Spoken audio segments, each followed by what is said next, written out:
ब्रह्ममुरारिसुरार्चितलिङ्गं निर्मलभासितशोभितलिङ्गं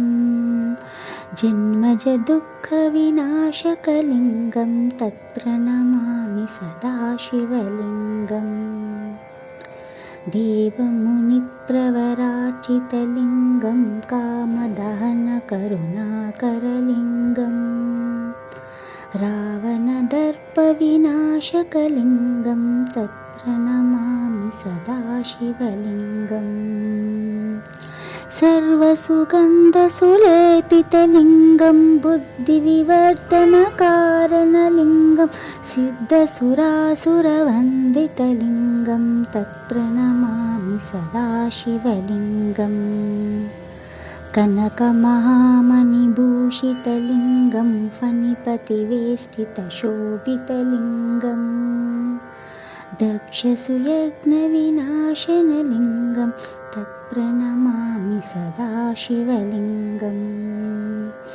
कुङ्कुमचन्दनलेपितलिङ्गं पङ्कजहारसुशोभितलिङ्गं सञ्चितपापविनाशनलिङ्गं तत्प्रणमामि सदा शिवलिङ्गम् देवगणार्चितसेवितलिङ्गं भावैर्भक्तिभिरेव च लिङ्गं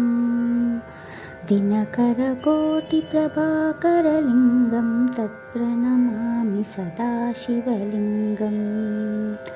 अष्टदलोपरिवेष्टितलिङ्गं सर्वसमुद्भवकारणलिङ्गम् अष्टदरिद्रविनाशनलिङ्गं तत्प्रणमामि सदा शिवलिङ्गम् सुरगुरुसुरवरपूजितलिङ्गं सुरवनपुष्पसदार्चितलिङ्गं परमपदं परमात्मकलिङ्गं तत्प्रणमामि सदा शिवलिङ्गम् लिङ्गाष्टकमिदं पुण्यं या पठेच्छिवसन्निधौ शिवलोकमवाप्नोति शिवेन सह मोदते।